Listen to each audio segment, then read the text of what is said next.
I know this might be a difficult question, but like the percentage or what you think about your own role, how much of it is maybe scouting, evaluation, just conversation? Like, how do you kind of define your role right now and what you do on maybe a day-to-day basis? I think it's just like pick up the pieces where things need to be picked up. You know, I said to Hunter, you know, when we initially got on with this and started working and things, it's like I just want to help people out. Coaching staff needs something. They need advice on this particular rule that we're looking at. Like, call us up. Let's figure it out.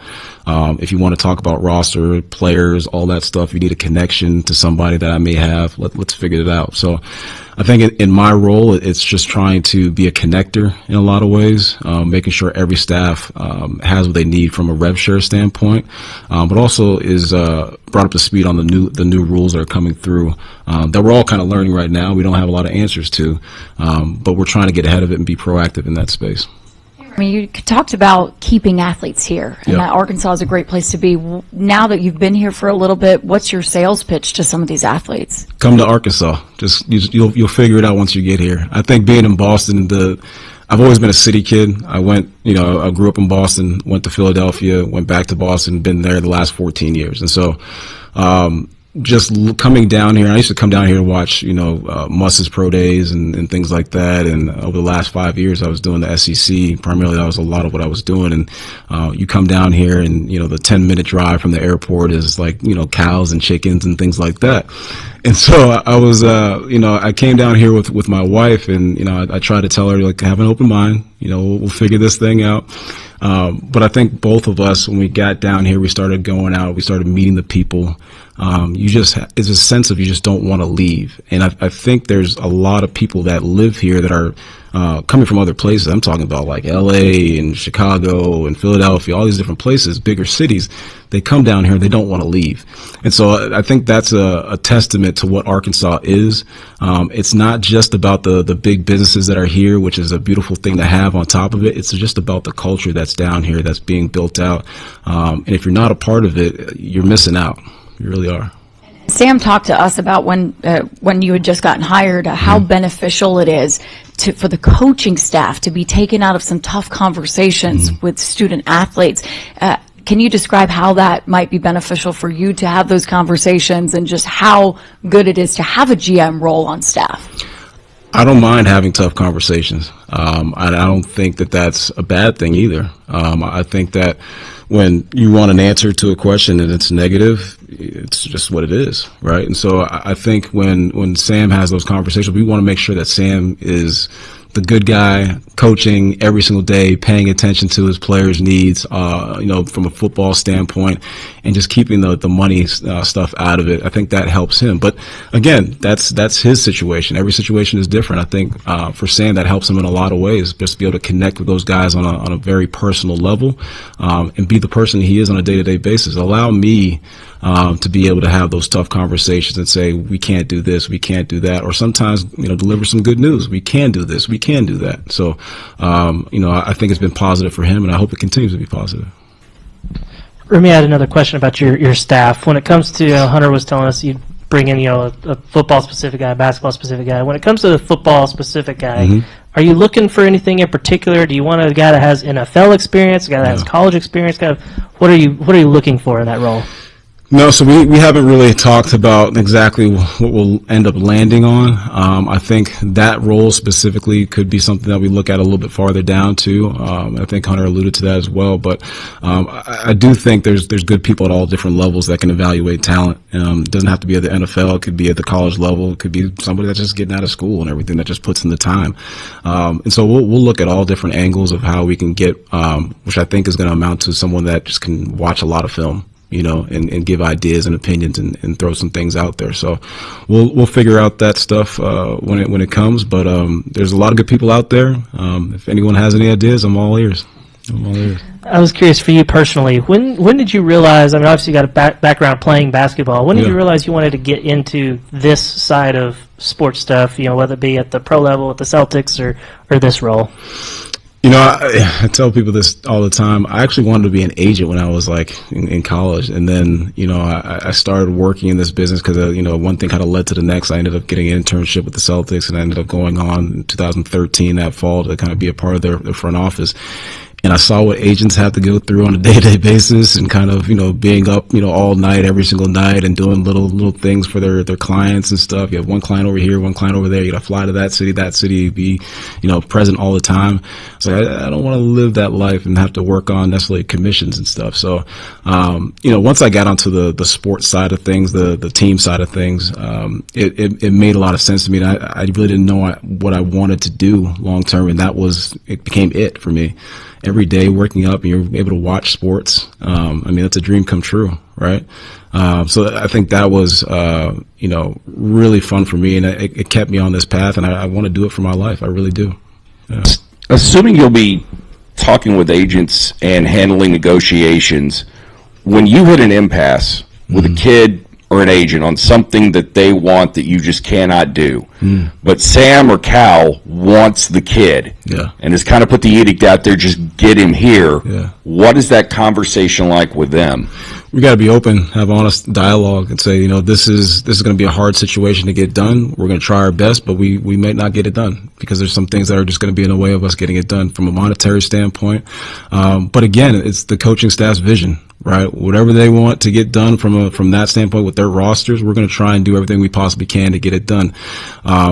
I'm personally not necessarily a yes man, but I will, give my opinion on certain things, especially as time goes along. And they can have the full autonomy to say yay or nay. That's their vision. In the NBA, well, especially in the NBA now, it feels like GMs have total power over roster building, which obviously will be a much different role here. But do you see yourself having conversations, whether it's with Cal, Sam, or anybody else, if there's a dispute, if they're leaning one way or another on a kid, or if there's a dispute and money's involved, will you have any say in that at all, or is it just really 100% up to the coach? Well, my staff and everybody else that's involved in this building that's touching the rev share cap and some of the NIL responsibilities, there are restrictions that we just can't, go over. And so with that in mind, from that standpoint especially, there will be some level of pushback. But again, from a player evaluation standpoint, who they want on their rosters, that's entirely going to be their vision. And as time goes along, I hope they trust me to kind of get in the fray with that as well. But if not, that's not what this job is necessarily about. It's about the strategy behind how they're putting together their rosters and how they can go from two guys to maybe a third guy on their roster without having to put out as much money to go get them. And so it's the strategic way of doing things as opposed to just the full-on watching film and evaluating talent. What is yours and Hunter's approach to additional scholarships now with the settlement rules, to where I think you'd have to pledge $2.5 million of the $20.5 cap? Yeah. No, that's what we're doing currently. I think going forward it could change from year to year, but currently we're pledging the $2.5 million, and now that will be a part of that money pot that we have. So we're gonna make sure our student athletes have what they need, and scholarship is part of that.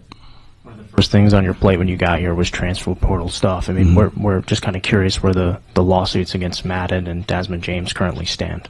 Yeah, I can't speak on those things at all right now. That it's a situation where we just can't go into detail on, but I appreciate the question.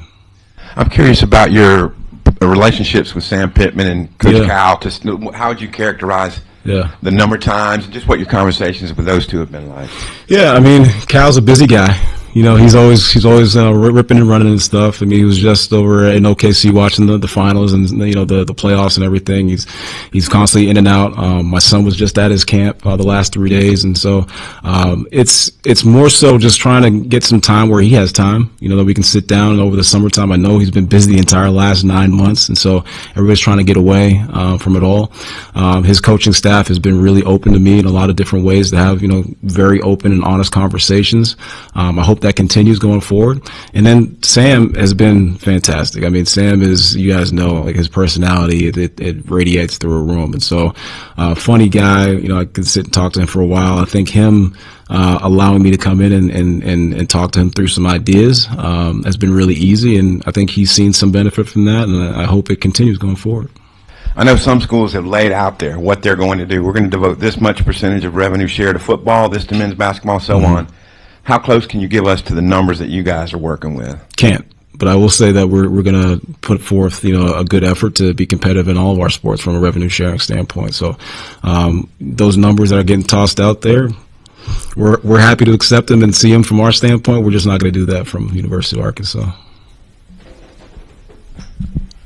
Will you have, I feel like we've given you a lot of job description questions today. Will you have any say or influence on potential staff hirings, firings from the coaches? Will that be part of your job, or is it strictly a roster thing? I am working with the coaches. I am working with Hunter. I am working with everybody that's here at the university to try and make sure our teams have what they need.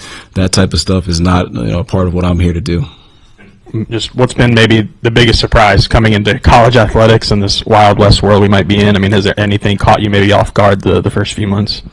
No, I mean, everybody seems to be running from the burning building that is, college sports. I'm running into it, which is, kind of what I enjoy. But it's been great. I can't. There's been no complaints. Like I said, I'm busy every single day. I talk to some really smart people and everything all day long, and we're trying to solve some big issues that are going to be seen going forward in college sports. And so I'm happy to be a part of it. And this has been really, really a good start to what I hope is a long career here.